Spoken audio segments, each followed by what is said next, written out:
Hello friends, this is Sajeev Nair. Welcome to another episode of Biohacking.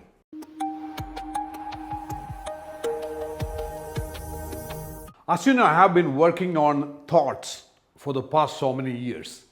In fact, I did a lot of research on a subject called thought process re-engineering, and I created an entire workshop come retreat model based on thought process re-engineering, which is called Thought Retreat.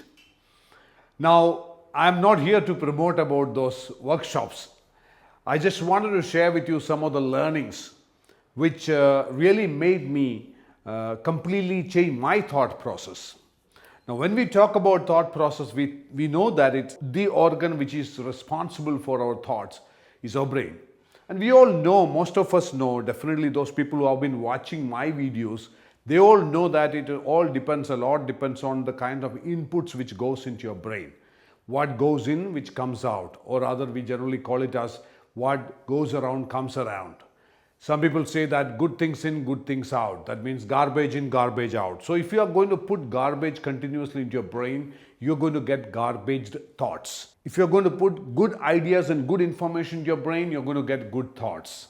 So ultimately, the quality of the thoughts is decided by the kind of raw materials you're going to put into your brain.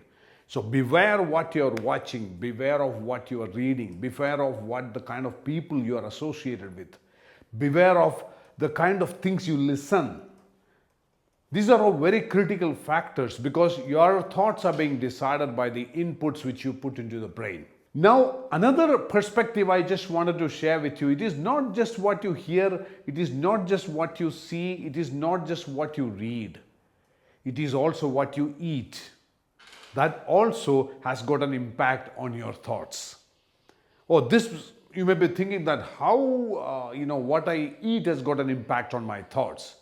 That is the most significant thing. The latest studies, the researchers which has come out in the neurocognitive studies and also all the researchers which are connected with the gut and the microbiome, they are all proving one thing, that the functioning of your brain and the kind of thoughts you emit from your brain has got a lot to do with the kind of input you're giving to your gut, because your gut and your brain are connected. There is a statement which some of you must have heard, that your gut is your second brain. In fact, some of the scientists have come forward and said that no, it's wrong. Gut has to be considered as a first brain. So what is the similarity between gut and brain?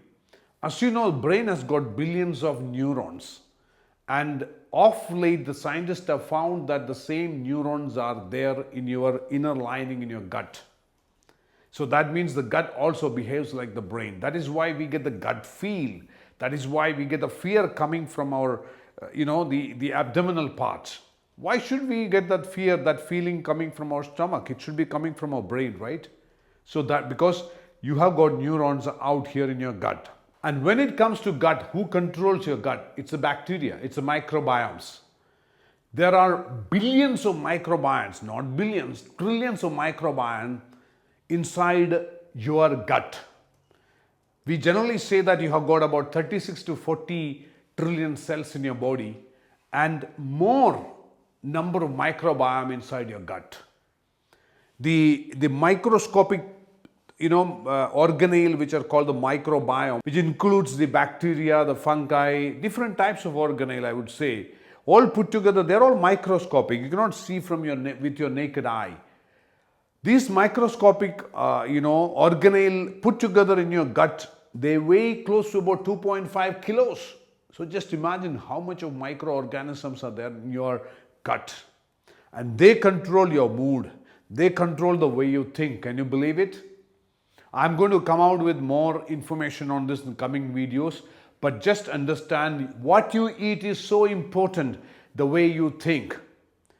Always remember, your thoughts leads to words and action, and the words and action repeated becomes habits, and the habits over a period of time becomes behavior, and the behavior decides your character, and based on the character you decide your destiny, and based on the destiny your thoughts are being created. That's all fine, but at the same time what you eat decides the way you think.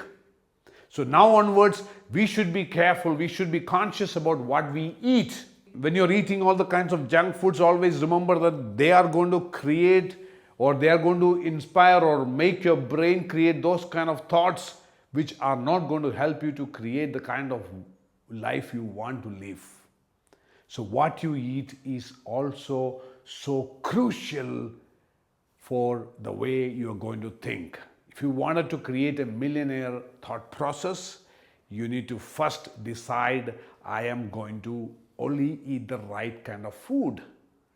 See you next time with another interesting topic or maybe a continuation of this topic. Thank you.